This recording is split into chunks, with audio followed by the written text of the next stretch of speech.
एका छोट्याशा गावात महेश आणि दिव्या नावाचे एक तरुण जोडपे राहत होते. ते एकमेकांवर खूप प्रेम करत होते आणि त्यांचे आयुष्य एकत्र घालवण्याचे स्वप्न होते. महेश हा शेतकरी होता आणि दिव्या त्याला त्याच्या कामात मदत करत असायची. ते अनेकदा शेतात लांब फिरायला जात असत आणि त्यांच्या भविष्याबद्दल बोलत असायचे. तासनतास गप्पा मारायचे. सर्व काही चांगलं छान चालू होतं. पण एके दिवशी दुःखद घटना घडली. महेश एका गंभीर आजाराने ग्रस्त झाला.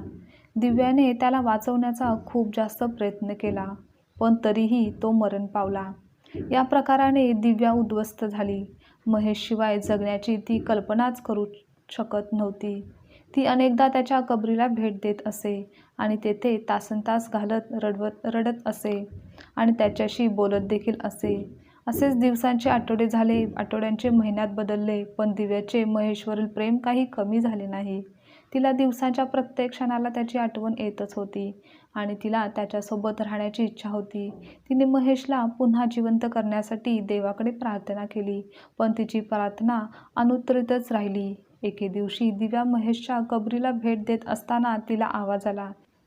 दिव्याला आवाज म्हणाला, "मी महेश आहे, मी तुझ्याकडे परत आलो आहे." हे ऐकून दिव्याला धक्काच बसला. ती जे ऐकत होती त्यावर तिचा विश्वासच बसत नव्हता. तिने मागे वळून पाहिलं तर महेश नेहमीसारखाच देखणा दिसत होता. ती त्याच्याकडे धावत आली आणि त्याला घट्ट मिठी मारली. "खरंच तू आहेस का?" तिने विचारलं. "हो दिव्या," महेश म्हणाला. देवानी मला तुझ्याबरोबर राहण्याची आणखीन एक संधी दिली आहे, पण एक अट आहे. मी फक्त एक दिवस तुझ्याबरोबर राहू शकेन. त्यानंतर मला मृत्यूनंतरच्या आयुष्यात परत जावं लागेल." हे ऐकून दिव्या अत्यानंद तिला होतो. तिला विश्वास बसत नव्हता की तिला तिच्या आयुष्यातील प्रेमासोबत राहण्याची दुसरी संधी दिली गेली आहे. तिने महेशसोबत संपूर्ण दिवस घालवला. त्याच्याशी बोलण्यात, त्याच्यासोबत हसण्यात आणि प्रत्येक क्षणाची कदर करण्यास. जसजसा दिवस जवळ येऊ लागला तसतसे दिव्याला माहीत होते की तिला महेशचा निरोप घ्यावा लागणार आहे. तिला त्याला जाऊ द्यायचे नव्हते, पण तिला माहीत होते की तिला हे करावे लागेल.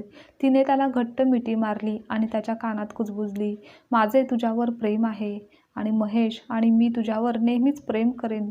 यावर महेश हसला आणि म्हणाला, "दिव्या, माझं पण तुझ्यावर प्रेम आहे. तू मला भेटली नाहीस तरी मी नेहमी तुझ्यासोबत असेन." आणि त्याबरोबर महेश पुन्हा एकदा दिव्याला एकटी सोडून गायब झाला. पण तो तिच्यासोबत आत्म्याने आहे हे तिला माहीत होतं आणि त्यामुळे तिला दिलासा मिळाला. त्या दिवसापासून दिव्या महेशच्या आठवणी अगदी जवळ येऊन आयुष्यात जगत होती. ती त्याला कधीच विसरली नाही आणि त्याने जपलेले प्रेम तिला नेहमी आठवत असे. ती एक दीर्घ आणि आनंदी जीवन जगली, पण महेशच्या मृत्यूनंतर महेशसोबत राहण्यासाठी तिला दिलेला एक दिवस ती कधीच विसरली नाही. जेव्हा दिव्या गेली तेव्हा ती महेशसोबत पुन्हा एकत्र आली. ते पुन्हा कायमचे एकत्र होते. नंतरच्या आयुष्यात पुन्हा एकत्र आल्यावर महेश आणि दिव्या आनंदाने भारावून गेले. त्यांनी एकमेकांना घट्ट मिठी मारली आणि त्यांच्या गालावरून आनंदाश्रू ओघळले.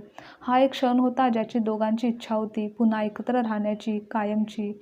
त्यांनी त्याच दिवस नंतर जीवन शोधण्यात हात हातात घालून पृथ्वीवरील त्यांच्या जीवनाबद्दल बोलण्यात घालले.